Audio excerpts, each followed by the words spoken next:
condition I have is called common variable immune deficiency, which is a deficiency of the immune system. I was diagnosed 11 years ago after suffering from repeated pneumonias. I commenced on the immunoglobulin therapy 11 years ago with the intravenous version that you have in a hospital setting. For an intravenous infusion of immunoglobulin, you must visit hospital, usually just for the day, in either an infusion centre or a day unit. In order to give the infusion, we have to give it straight into the vein, and so we put a tube like a cannula into your vein. You're monitored closely throughout the infusion by nursing staff, and we give a large volume all at once, and then usually repeat that 3 or 4 weeks later. So when I was having immunoglobulin therapy through an infusion in the hospital setting, it really didn't agree with my body. I would suffer from extremely bad headaches for 3 days after that, and they would have to infuse me very, very slowly so my body tolerated the product. Then I'd heard about the subcutaneous therapy. That's the treatment that you do at home. And I've been on subcutaneous therapy now for 2 years and I love it. Subcut IG, or subcutaneous immunoglobulin, is usually self-administered at home. It's one of the big benefits of having a product that you can give safely at home. And that's given with a very, very tiny needle into maybe an area like the abdomen or the upper leg. The frequency will depend on the volume that needs to be given, but approximately weekly. So before you go home to give your own subcut IG, usually you will spend some time with a nurse specialist, and that can be perhaps 2 or 3 sessions, it could be 10 sessions, and that really depends on your needs. So you should feel really comfortable before you go home to do it independently. You should have the same amount of care and contact with the health specialists or nurse specialists that you need as you would if you were in hospital.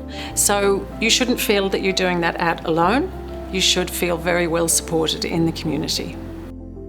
It's so much easier to do in your own home setting at the time of day that suits you, and it's an easy process.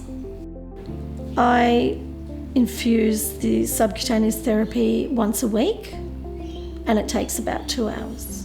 I don't have any side effects with this method.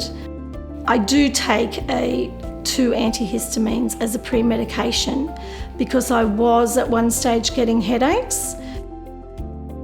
I'm aware that immunoglobulin therapy is a very, very precious product.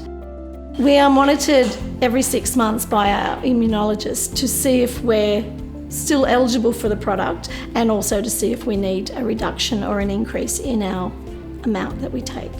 I've recently had the amount of immunoglobulin I receive lowered because I guess I wasn't getting infections, so they lowered it. I'm really grateful that I have this product. It's the best thing. We call it liquid gold.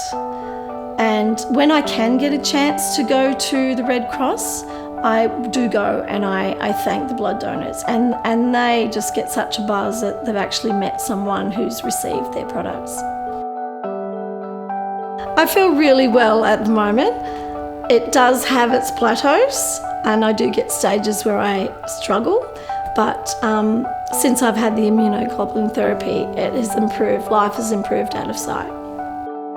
We have a motorhome and we travel Australia quite a lot, which has been a godsend with having the subcutaneous infusions because as we've been travelling, I've been able to actually receive that product up in Queensland, and I have been in London several times and had infusions there. I hope for the future to continue to have good health, be able to play with my grandkids and still to travel. I just love that. To be able to be fit and healthy, that's all I want.